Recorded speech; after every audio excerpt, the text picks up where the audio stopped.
Usipitwe na taarifa ya habari yoyote kwa siku. Usipitwe. Ni katika mafunzo ya mabadilishano ya elimu kwa vitendo ambayo yamewakutanisha wanafunzi wa Chuo cha Uandishi wa Habari na Utangazaji Dodoma Domeko pamoja na wanafunzi wa Chuo cha Uandishi wa Habari na Utangazaji Morogoro MSJ kwa lengo la kufanya mabadilishano ya elimu kwa vitendo, huku wakikutanishwa na wanahabari nguli ili kuweza kuwapa ujuzi zaidi.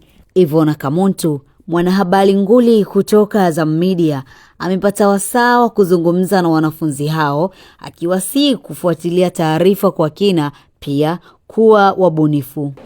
Passion yako, ukiwa unafanya hii kazi, fanya kwa mapenzi makubwa sana. Ukiamini ndio kazi yako, kwa hiyo inabidi uifanye kwa akili na umahiri mkubwa sana. Tasnia inamhitaji nani? Tasnia inahitaji professionals. Strictly professionals. Huko tunakoelekea sasa hivi, AI kila kona. Kulishwa taarifa isiyo sahihi ni rahisi. Hebu niambie, kwa nini ukae saa 2 muangalie Ivona waanza? Kwa nini? Na wakati miradi yao kutwa nzima ukaisha break story zote kamaliza. Kwa nini saa 2 niangalie hasa? Waandishi wa habari wamebadilika sana.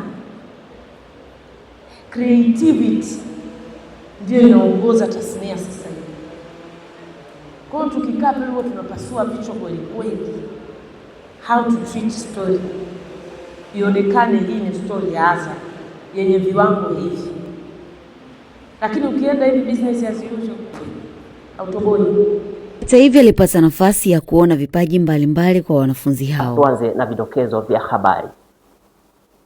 Rais wa serikali ya wanafunzi MSJ amefanya uteuzi na uapisho wa Wizara ya Elimu, na msemaji wa serikali ya wanafunzi TRA Morogoro ameeleza mbinu na mipango ithibati wanayotumia kutoa elimu kwa wafanyabiashara na maandamano ya rindima nchini Kenya, sababu ikiwa ni kupanda kwa bei ya mafuta. Aliyetangulia ametangulia tu, hata iweje. Ivona Kamuntu alitoa neno kwa wanafunzi hao losimama kama ushauri kwao. Ukisoma magazeti ni tofauti na kusoma taarifa ya habari. Ukisoma taarifa ya habari ya TV ni tofauti na kusoma ya redio. Kuna kitu kinaitwa tonesha. Hujambo, karibu. Lazima uanze na punch ya juu.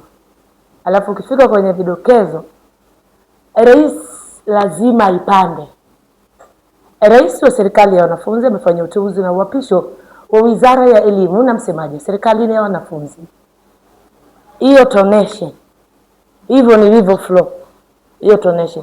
Ukienda kwenye redio itabadilika. Ule msemo usemao ukiona nyani amezeeka, ujue amekwepa mishale mingi. Na ili kufikia malengo ni lazima uwe mvumilivu. Mimi ni Teddy Faustini wa Domeko TV.